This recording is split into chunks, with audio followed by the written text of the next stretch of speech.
semuanya, kembali lagi di Repodcast ID bersama gue Dimas Api Mahdian.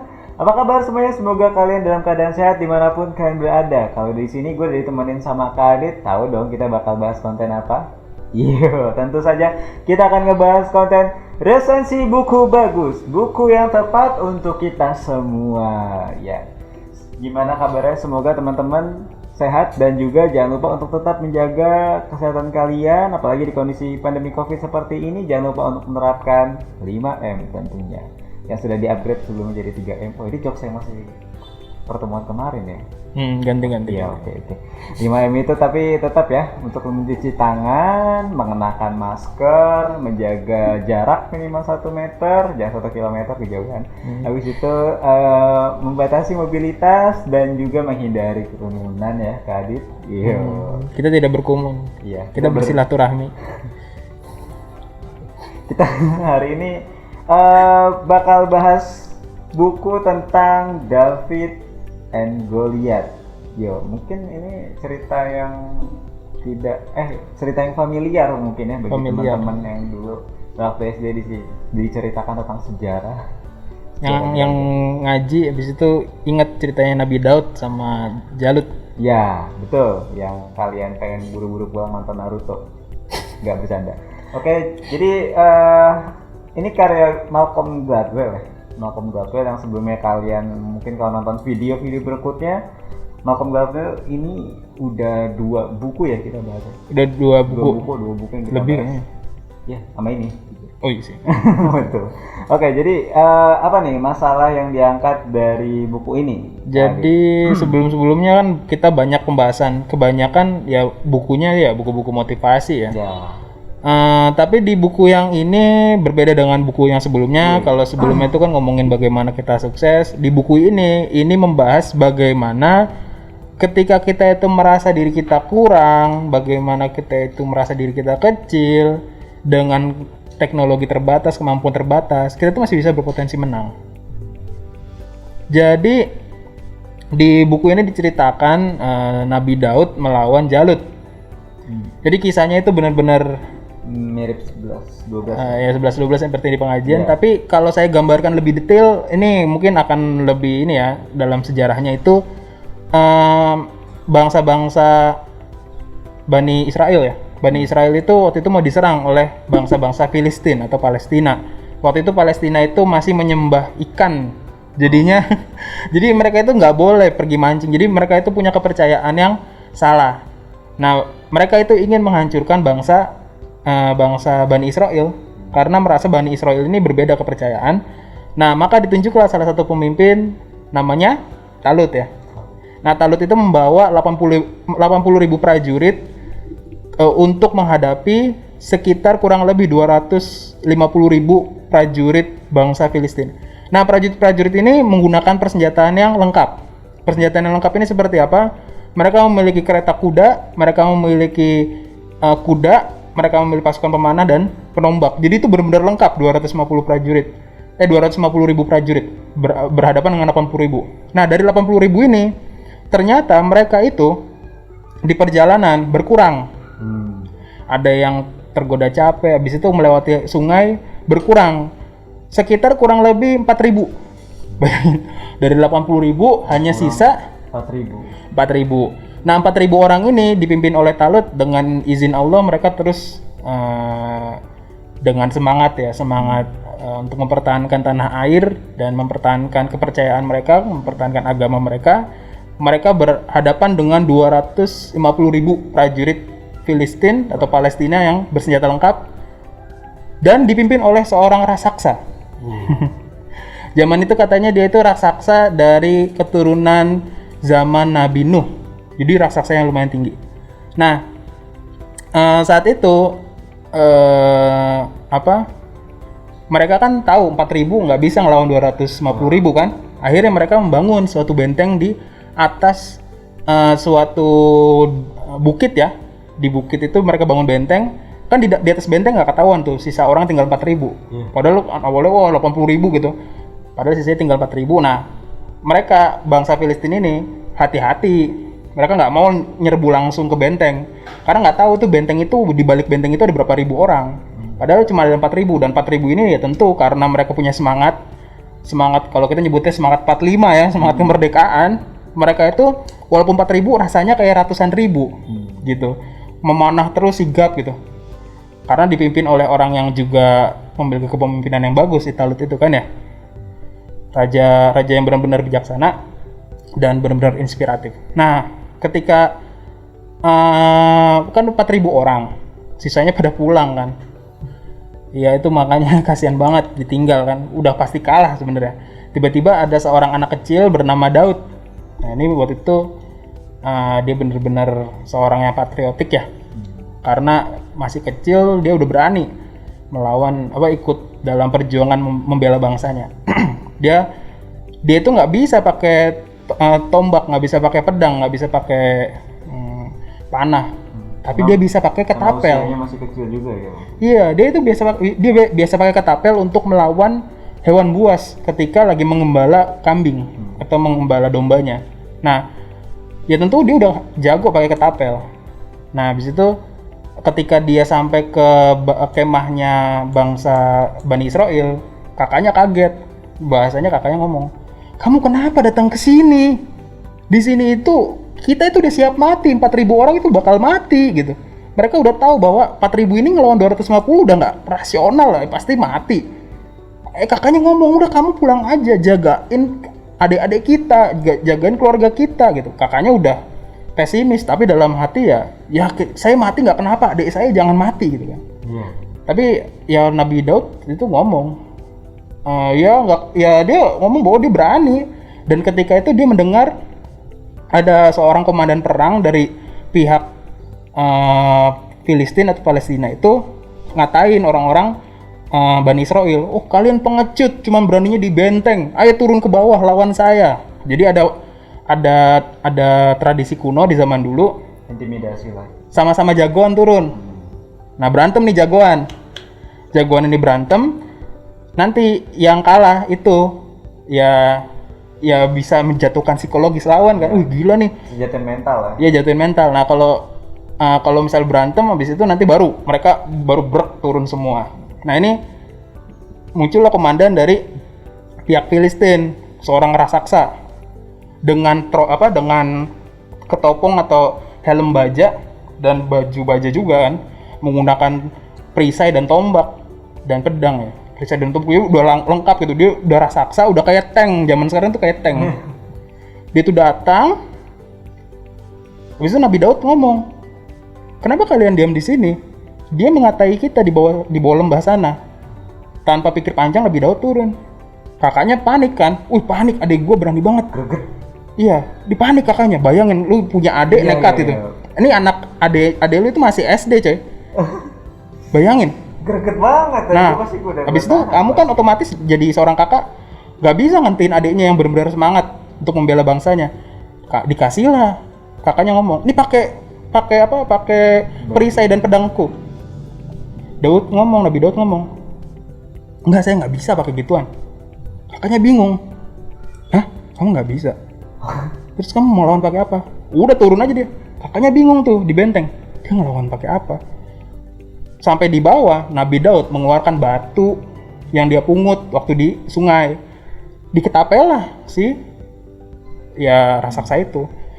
Langsung kena pala, headshot, mati. Easy banget. Nah, ini dia. Jadi ketika yang lemah, seorang anak kecil, bangsa yang lemah, bangsa yang direndahkan oleh orang-orang Filistin, orang-orang yang musyrik itu mengatain bangsa Bani Israel yang tauhid itu dikatain, dengan seorang anak kecil bisa mengalahkan jagoan mereka yang raksasa. Ini baru anak kecil, coy. Orang-orang 250.000 itu ngapain? Psikis. Anak kecil aja bisa ngalahin raksasa, gimana orang dewasanya? Mikir nggak? Mikir pasti. Dan mereka nggak tahu tuh di balik benteng ada berapa orang, nggak tahu. Bisa juga mereka langsung kan ngerubung langsung. Mereka udah, orang-orang Palestina udah kena psikis. Akhirnya mereka mundur 250.000 itu. Perang itu dimenangkan oleh pihak Bani Israel.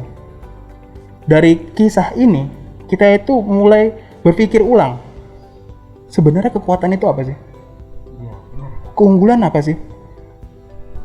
Oke, jadi poinnya itu lebih di dititik beratkan ke apa sih dari power atau keunggulan yang dimiliki oleh seseorang gitu. Iya. Dimiliki dari suatu kelompok sendiri gitu.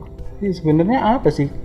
Yang unggul kan kalau hitung-hitungan siapa? Iya, secara Kuantitas orang Palestina. iya, benar. Secara fisik? 250.000. Orang Palestina kan secara fisik. Juga, maksudnya punya keunggulan juga di sana. Iya. Terus yang terjadi kalah kan? Kalah. Nah, itu berarti kan harus didefinisikan. Nah, buku ini mendefinisikan keunggulan. Oh, jadi ini lebih melihat sudut pandang keunggulan itu tersendiri ya. Iya, kadang-kadang kita kan memandang diri kita lemah. Ya. Misalnya kita memandang diri kita, wah saya nggak bisa, saya itu bodoh. Kalau saya baca buku baru buka UTBK langsung tiduran. Dengerin guru ngomongin matematika itu kayak bahasa alien. Baru ngelihat kayaknya baru 1 tambah 1 tiba-tiba pas meleng dikit, kenapa tuh papan tulis sudah penuh? Lagi buka soal Udah rumus-rumus. matematika tiba-tiba udah 1 jam. Iya. Udah 1 soal.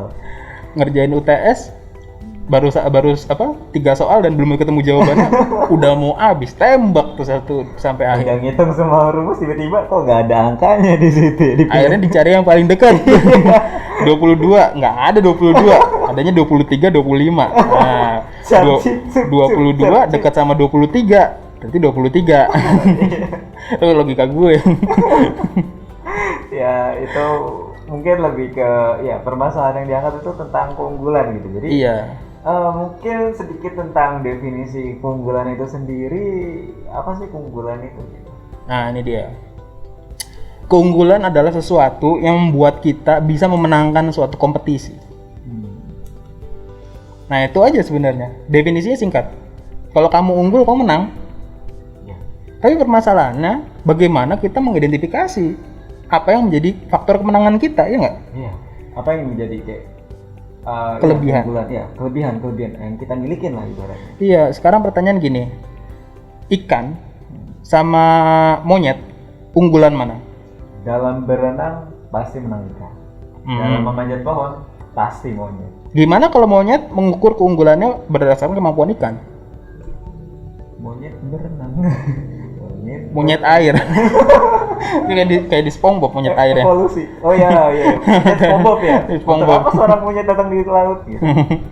Ya, jadi kadang-kadang kita salah membandingkan kemampuan kita kepada orang lain yang itu sebenarnya nggak relevan. Kita membandingkan Einstein, coba ya kita bandingkan ya. Einstein yang jagonya itu fisika, kita bandingkan aja nggak usah jauh-jauh. Sama Darwin yang jago di biologi. Bingung Einstein, ini hewan apa nih? Teori apa ini? Kalau sama juga Darwin yang ahli biologi disuruh mikir kayak Einstein. Coba Mikir ngitung, apa? udah jigrak tuh rambut. Ya, karena Iya kan? yang rumus sama dengan MC itu ternyata itu cuma ringkasan sederhananya. Ternyata Iya. kalau diperentel banyak banget ininya. Iya, ya. benar.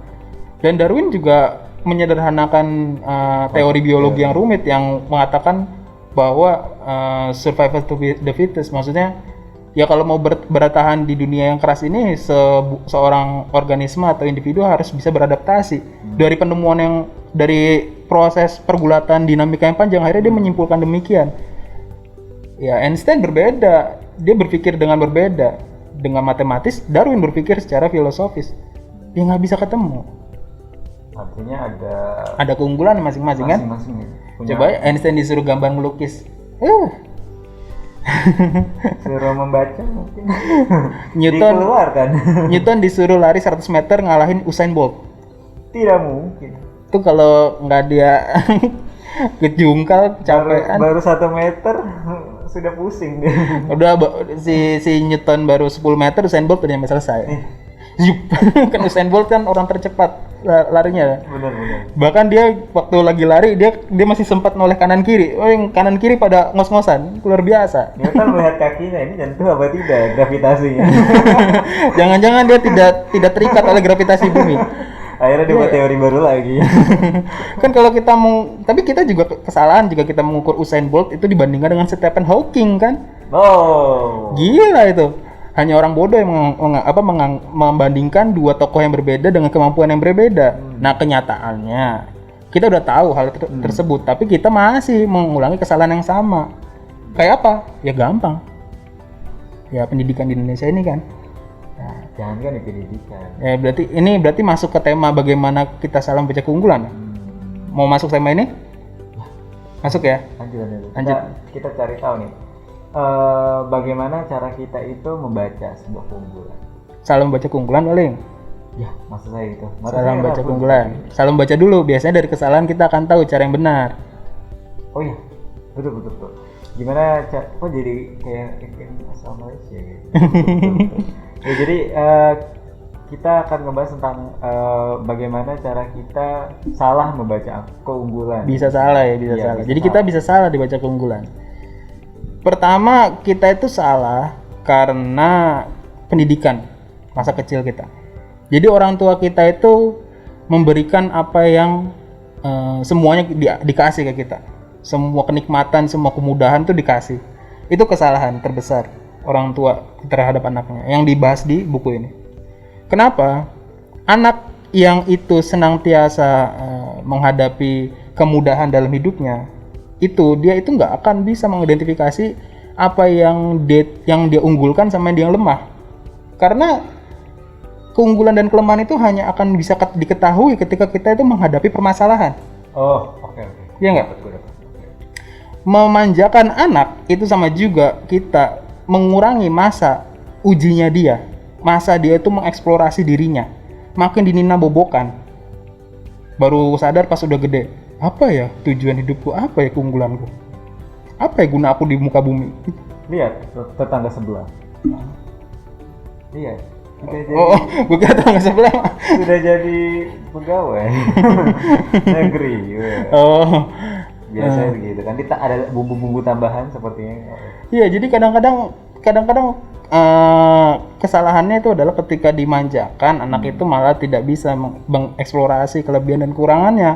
Gimana mau mengeksplorasi? Dia sendiri aja selalu tercukupi ya gitu. Tercukupi. Padahal dia itu bisa mengeksplorasi kelebihannya ketika dia itu dimandirikan. Artinya menghadapi situasi penuh masalah gitu. Penuh masalah. Itu yang pertama dari masa kecil. Yang kedua, pendidikan akademik. Di sekolah berarti. Sekolah. Yang tadi saya bilang, pendidikan Indonesia itu mata pelajarannya 16 mata pelajaran kalau nggak salah. Banyak loh.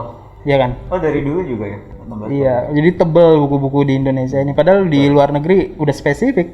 Kamu mau belajar apa silahkan. Nanti yang kamu sukai. Itu yang pertama. Yang kedua, kesalahan dari pendidikan di Indonesia ini adalah yang mungkin akan diperbaiki ya ke depannya, insya Allah. Karena juga Mendikbud kita juga lumayan kreatif kayaknya. Yaitu adalah kesalahan di mana orang-orang yang kaya itu kelasnya itu kecil kan ya. Jadi mereka itu berpikir bahwa makin kecil kelas, semakin anak-anak itu pintar. Semakin efektif belajarnya. Iya, padahal ternyata enggak juga. Enggak ngaruh malah. Ternyata dari penelitian dipaparkan oleh Malcolm Gladwell, semakin kecil kelas, persentase anak-anak yang itu bandel tetap. Maksudnya? Jadi kalau misalnya ada 100%, di antara 100% ada 10% yang bandel, kelas 40 orang, ya 10 orang. Kalau kelas 30 orang, ya berarti kalau 10% dari 30 berapa?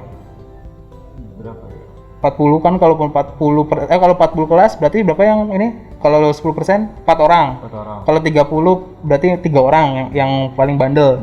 Kalau 20 ya 20 orang yang paling bandel. Udah, hitungannya makin kecil, tetap aja persentasenya makin tetap.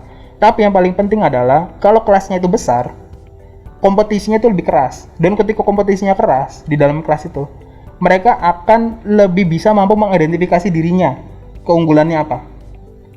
Jadi dengan banyak berinteraksi dengan banyak anak-anak dari berbagai latar belakang dan kemampuan dan bakat, anak-anak itu malah membangun bakatnya dengan lebih baik. Nih ternyata out of the box pemikirannya. Jadi makin dia itu kecil interaksinya, kelas itu cuma 10 orang, dia cuma bisa berinteraksi dengan 10 orang bakat doang, 10 jenis bakat. Tapi kalau dia berinteraksi dengan 40 orang, dia 40 bakat berinteraksinya. Tapi bukannya dengan yang jumlah sedikit atau 10 orang itu malah lebih, maksudnya kan punya stigma pandangan kalau kelas sedikit itu malah lebih gampang nyangkut pelajaran. Gampang bagi gurunya. susah bagi gurunya. Kalau makin banyak orangnya kan makin berisik ya. Tapi itu sebenarnya nanti ke 40 anak itu saling berinteraksi satu sama lain. Dia akan membandingkan, oh dia kelebihannya di sini, saya kekurangan di sini. Jadi dia satu orang ini bisa membandingkan dengan 39 orang sisanya.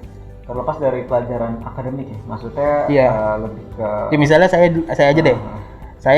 Saya kalau misalnya 10 orang belajar 10 orang, saya cuma bandingin saya sama 9 orang. Ya nggak terlalu kompetitif lah. Ya waktu itu SD aja. Waktu SD itu cuma ada 2 kelas A dan kelas B. Dan saya di kelas B itu ya lumayan pinter. Tapi ketika saya SMP itu kelas A, B, C, D, E ada 6 kelas. 6 kelas. Nah, di 6 kelas ini ternyata saya nggak terlalu pinter. Tapi dari situ saya bisa mengidentifikasi, oh kelebihan saya di sini. Kesukaan saya di sini karena saya membandingkan dengan teman-teman saya yang lain dari kelas yang unggulan sampai kelas yang paling bawah. Saya di bawah sih. Membandingkan kemampuan saya. Oh, dia kelebihannya di sini, dia kekurangan di sini. Oh, dia sukanya hafalan. Nggak jarang ini. I see. Jadi kayak lebih ke ini suka IPA, ini suka unggul di IPA, unggul di. Jadi saya bisa mengidentifikasi diri saya dengan cara membandingkan dengan banyak orang. Makin banyak kita membandingkan, makin tahu keunggulannya. Kita tahu keunggulan suatu produk, panjang atau pendek, kuat atau lemah. Itu kalau misalnya kita bandingkan kan, misalnya gelas ini sama gelas itu, ya kita bandingkan. Kalau makin banyak pembandingnya, makin bagus kan? Iya nggak? Betul. Nah, dengan kelas itu makin luas, makin besar, maka mahasiswa itu atau siswa itu makin banyak bisa membandingkan satu sama lain, mereka semakin bisa mengidentifikasi keunggulannya dan itu lebih bagus. Seperti itu. Ini yang dijelaskan Malcolm Gladwell, saya setuju banget. Terus itu yang kedua, yang ketiga adalah lingkungan. Jadi sadar atau nggak sadar kita tuh biasa bandingin diri kita sama lingkungan. Dan secara sadar atau tidak sadar, mungkin orang-orang terdekat kita suka membandingkan kita dengan lingkungan. Ya benar sekali. Misalnya kita tinggal di lingkungan yang orang-orangnya itu kompetitif. Enggak sih kalau kompetitif. Kalau misalnya orang-orangnya kita tinggal di lingkungan orang-orang yang ganteng, kita jelek. Atau kita biasa aja tampangnya, yang lain ganteng-ganteng, kita pasti ngerasa jelek. Ya. Tapi ketika kita dengan muka standar, kita tinggal bersama dengan teman-teman kita yang mukanya standar-standar juga, kita pasti merasa ganteng. Kita bisa merasa ganteng-ganteng aja. Apalagi kalau teman kita mukanya jelek-jelek, kita lebih ganteng. Oh iya ya. Kita mentereng sendiri malah jadi lebih ganteng kan? Iya benar. Nah ternyata itu lingkungan kalau secara gambarannya jika wajah ya. Tapi bagaimana dengan bakat? Nah ternyata di buku ini dijelaskan ada lulusan dari Harvard sama lulusan dari universitas biasa. Ternyata lulusan dari Harvard sama universitas biasa ketika berkarir sama aja kok. Cuma bedanya yang dari Harvard ini dia punya link. Jadi dia punya link, dia lulusan Harvard langsung diterima. Tapi dari lulusan universitas biasa juga kompetitif juga kok. Malah yang dari universitas biasa terbangun kepercayaan dirinya. Walaupun dia mungkin kalau dibandingkan sama dengan lulusan Harvard, dia masih lebih kurang pinter ya, masih lebih pinter dari orang Harvard. Tapi karena dia terbangun kepercayaan dirinya, terbangun mentalitasnya, keberaniannya, etos kerjanya, akhirnya ya dia lebih siap untuk menerima masuk ke dalam dunia masyarakat umum gitu. Berkarir tentunya. Nah, ini lanjut ke 4 atau gimana? Mungkin lanjut ke satu poin lagi kali. Satu poin lagi ya. Tekanan stres terhadap kekurangan. Nah, ini dia. Jadi ketika kita ingat Albert Einstein itu ngomongnya terlambat. Pernah dengar nggak? Ya benar, dia punya sedikit kekurangan ya. Mungkin diseleksi ya. Iya, diseleksi ya. Iya. Ngomongnya terlambat. Habis itu siapa itu namanya? Thomas Alva Edison juga sama. Ketika dia itu terlalu kritis, habis itu sampai dia dikasih surat ke orang tuanya dikasih surat dan baca bahwa si Edison ini menderita kekurangan mental. Iya. Tapi orang tuanya support ke anaknya, ngasih tahu surat itu kalau anak ibu ini terlalu pintar ya. Ibunya malah bilang kayak gitu ke Thomas Alva Edison. Iya. Jadi sebenarnya mungkin ya ibunya juga sadar ya atas kekurangan anaknya.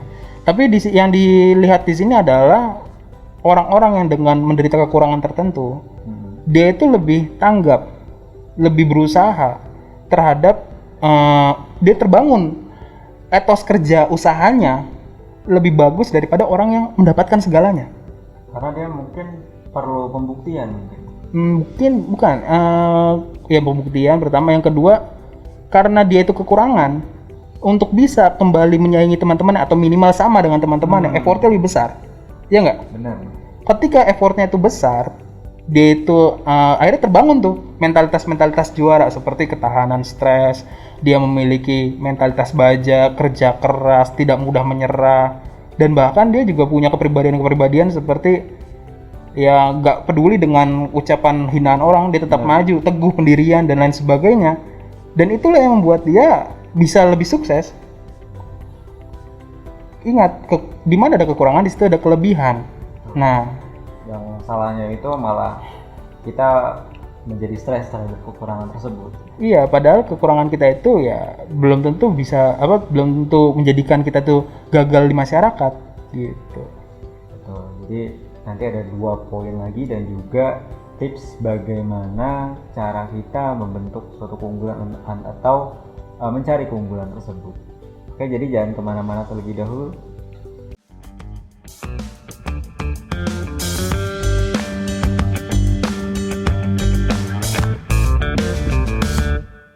Halo semuanya, kembali lagi bersama kami di Repodcast ID. Tadi kita udah ngebahas tentang sekitar 4 poin bagaimana bisa kita salah membaca suatu keunggulan, dan tadi udah menjelaskan tentang pendidikan masa kecil yang salah, terus pendidikan akademik yang berpengaruh, pemilihan lingkungan, dan juga ketahanan stres terhadap kekurangan.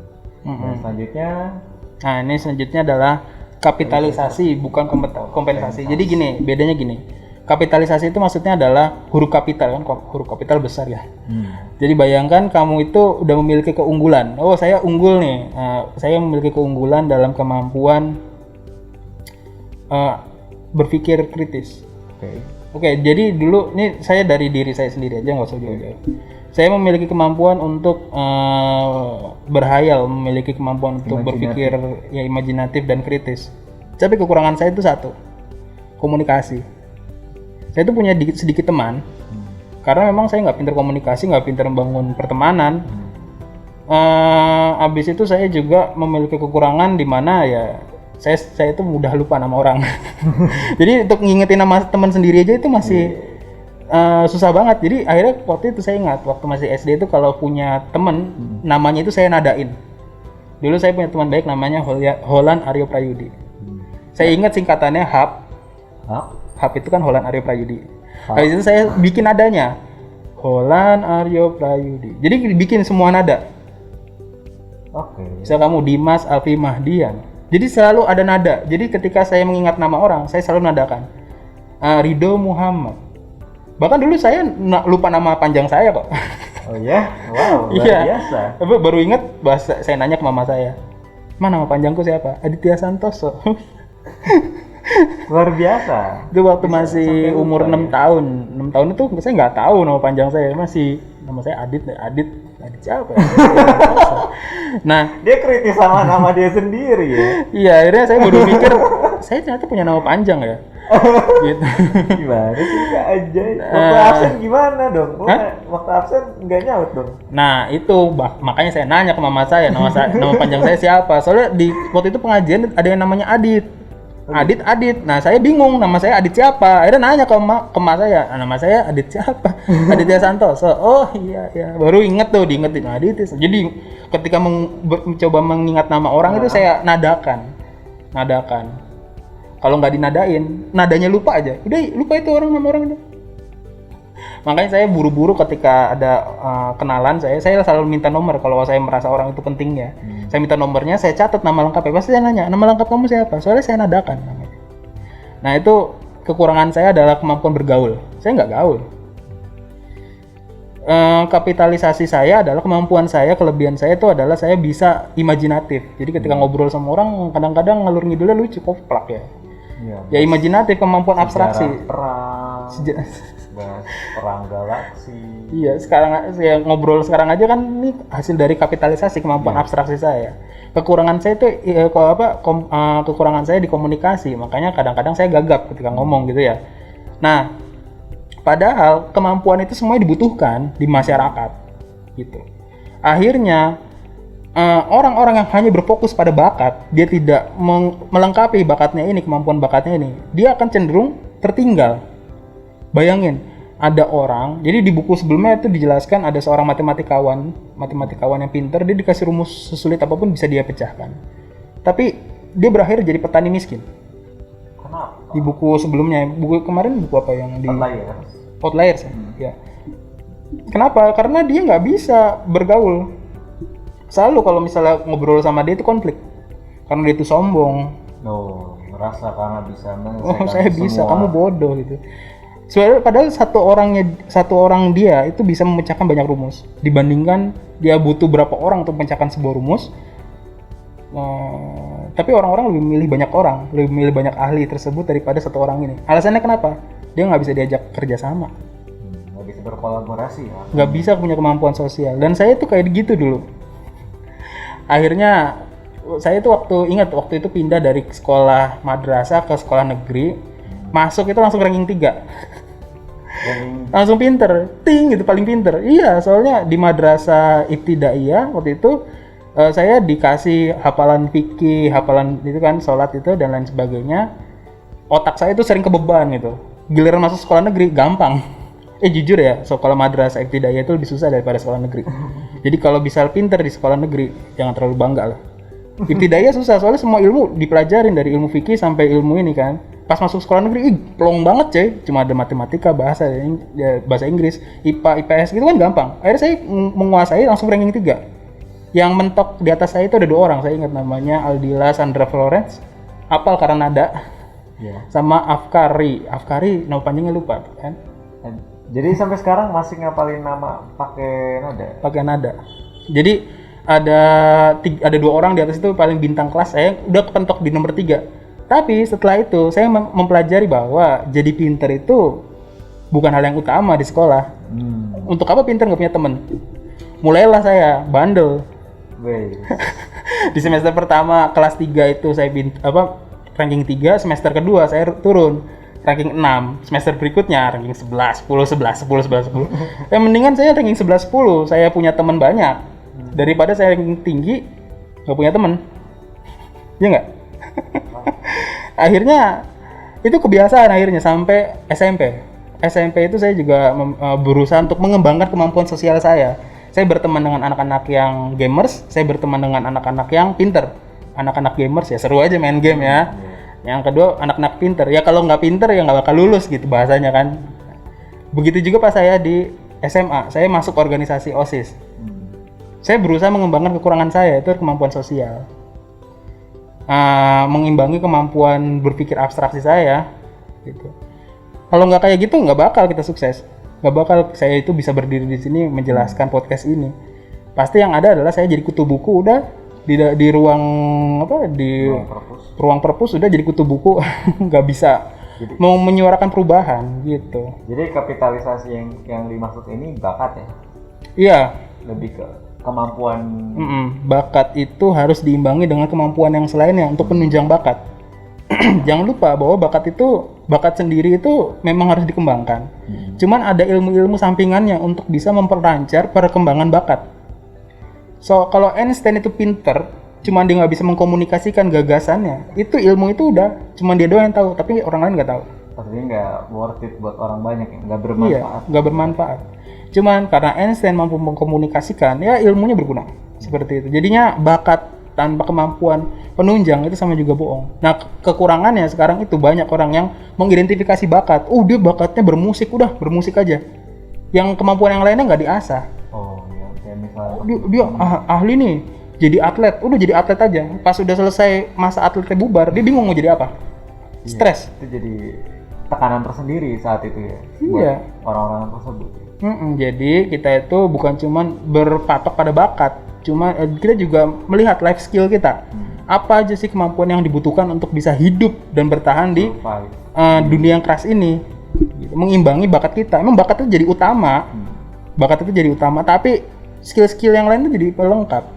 Kayak pensil itu kalau ada besinya, yang bagian hitamnya karbonnya. Bayangin lu nulis pakai yang hitamnya itu susah kan? Pasti harus butuh yang kayunya yang melibut yang perlu didesain. Menyelimuti Ya. besi itu. Kalau besi itu, karbon itu kalau nggak ada nggak ada itunya kan pasti kesulitan. Nah, bakat tanpa kemampuan pendukung itu kayak gitu. Lebih baik jika bakat diselingi oleh kemampuan pendukung, terutama kemampuan komunikasi. Kalau ingin mempelajari kemampuan komunikasi, bisa lihat podcast kami sebelumnya.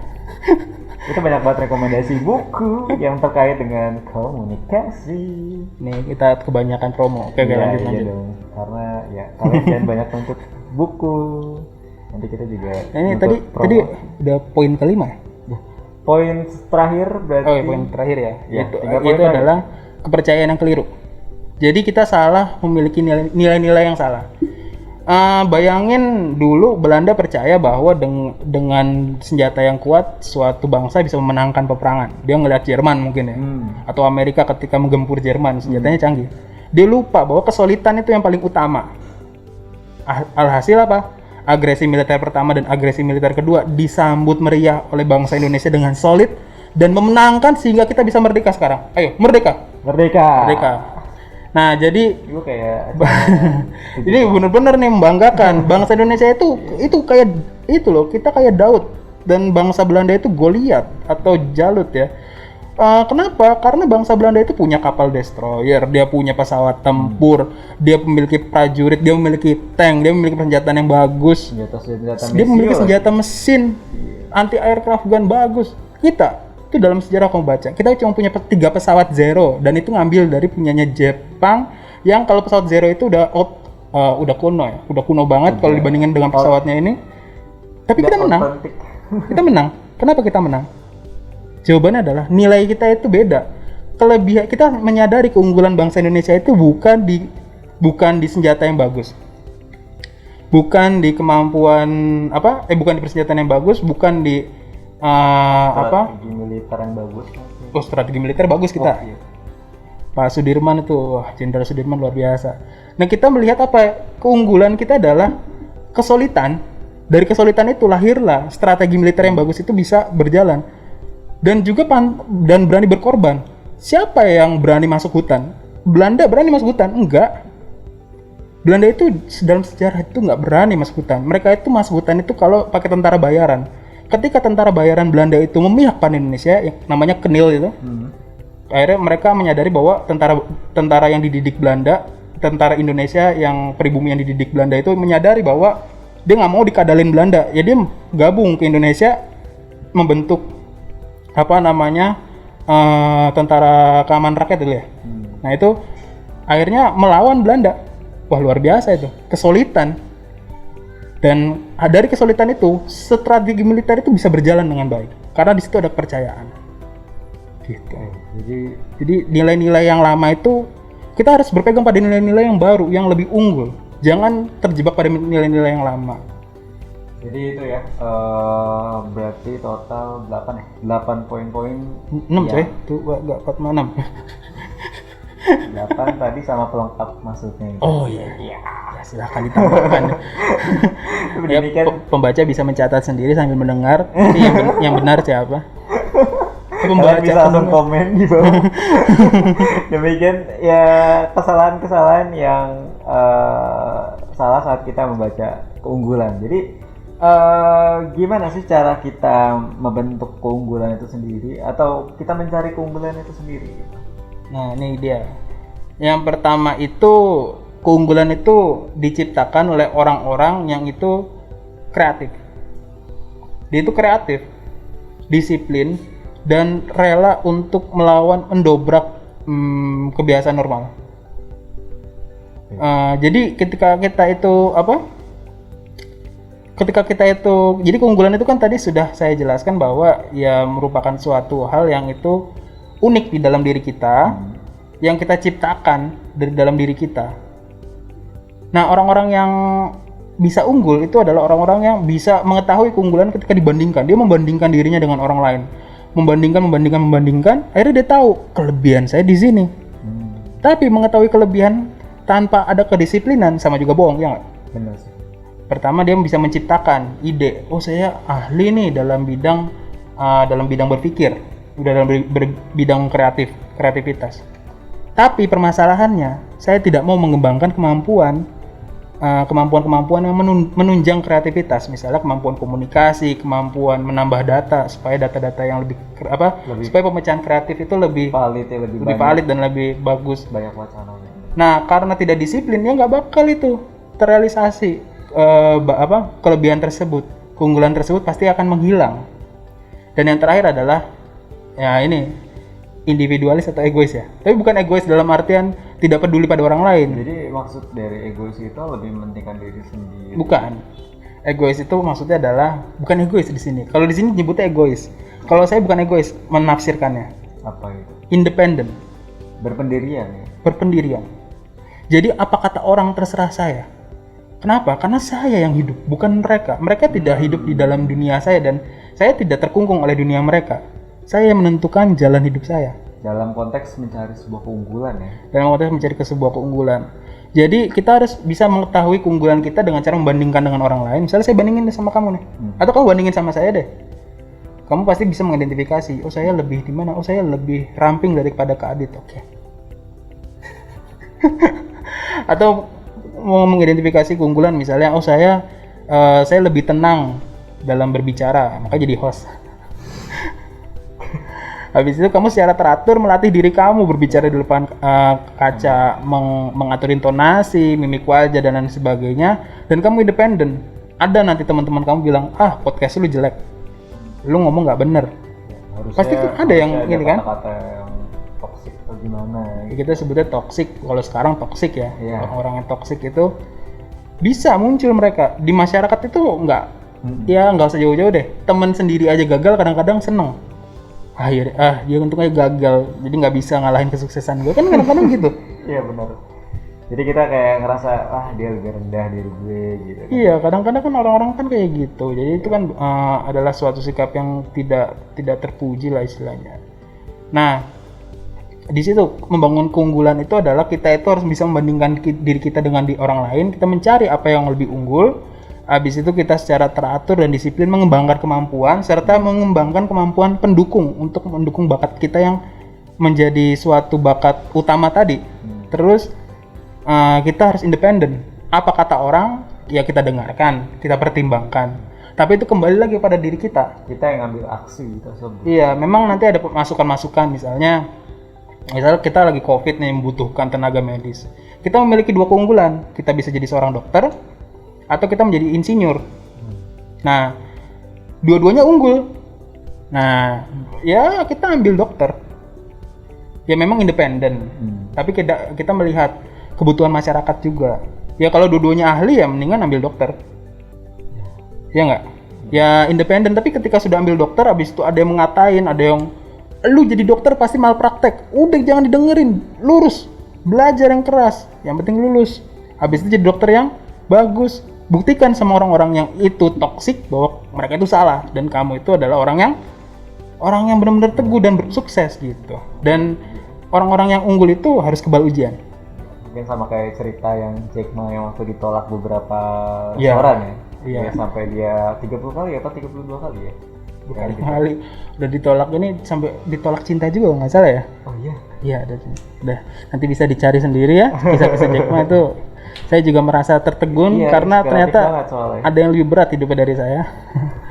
Nah, kebal ujian itu kalau di buku ini diceritakan dulu orang-orang di Inggris itu ketika ada pesawat pengebom Jerman, mereka kan ngebomin kota London. Nah, orang-orang itu udah terbagi jadi 3 orang jenis. Pertama itu korban orang-orang yang kena bom meninggal. Yang kedua orang yang luka-luka dan yang nggak kena sama sekali. Nah, orang-orang yang nggak kena sama sekali ini secara ajaib mereka lama-kelamaan jadi pemberani. Jadi ada bom, ada pesawat Jerman, mereka udah biasa. Kemarin saya selamat, kali ini saya selamat gitu. Jadi keunikannya ketika Perang Dunia Kedua, pemerintah Inggris tuh udah ngomong seluruh orang-orang di London diungsikan.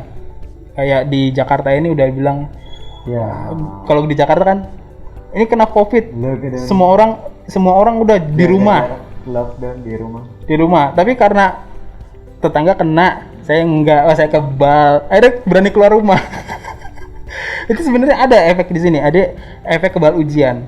Dan lama-kelamaan rasa takut itu menghilang karena tetangga saya kena tapi saya masih selamat. Oh, jangan-jangan saya kebal. Ya udah, jadi ada persepsi kebal ujian.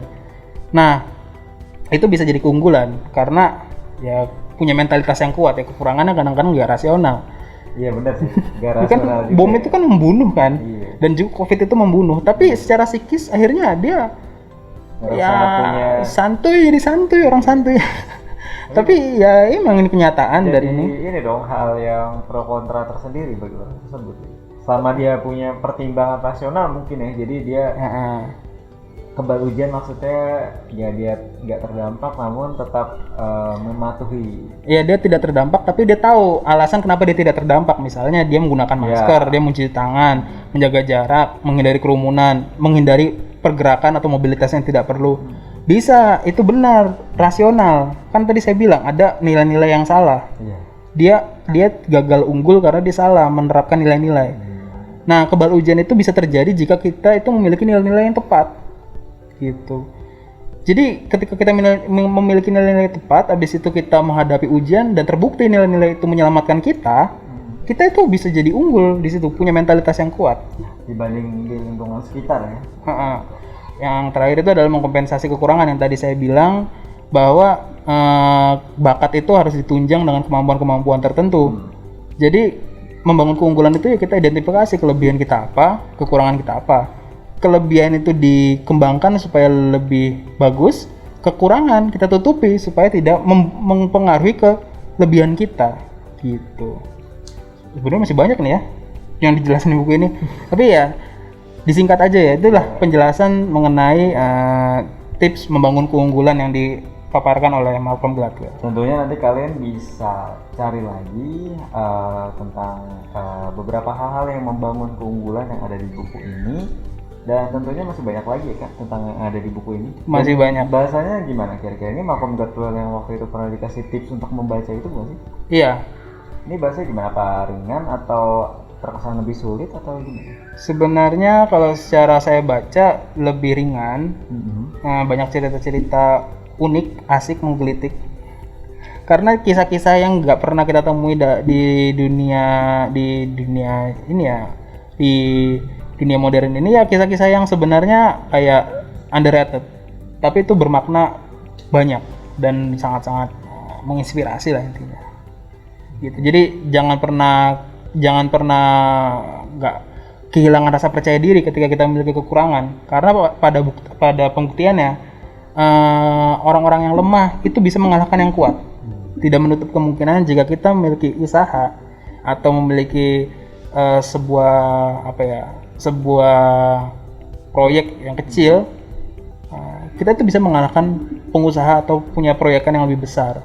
Gitu. Ini kisahnya dari situ. Ini bisa ditarik ke para pengusaha-pengusaha. Kalau mau baca, para teman-teman pengusaha yang mau baca buku ini bisa baca dan mengidentifikasi, langsung bisa diterapkan ke bisnisnya. Bagaimana bisnisnya ini menjadi Daud. Jadi seperti seorang Nabi Daud yang itu bisa melawan bisnis-bisnis raksasa, jadi bisa bertahan hidup di pandemi corona ini. Tentunya juga kalau kalian mau butuh inspirasi lagi, mungkin ada dari konten kami yang tentunya di Entrepreneur Muda yang menyediakan salah satu narasumber yang dia memiliki kekurangan dalam melihat, namun itu tidak membatasi kemampuan dia dalam melancarkan bisnisnya gitu. Dan itu jadi gambaran salah satu orang yang percaya akan keunggulan yang ada dalam dirinya dan menerima kekurangannya.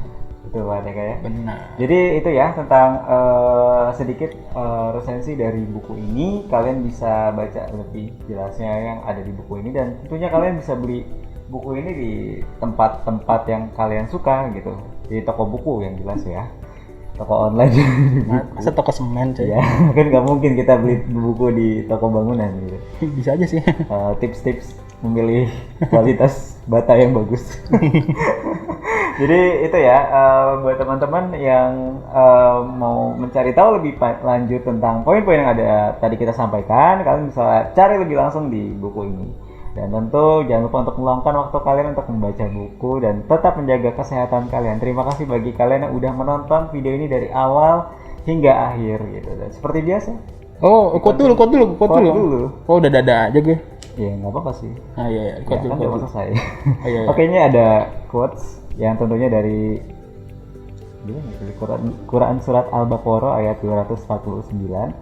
Saya baca artinya ya. Ya, ingatlah betapa banyak kelompok kecil mengalahkan kelompok besar dengan izin Allah Subhanahu wa taala.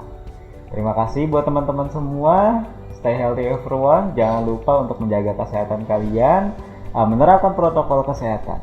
Bye bye.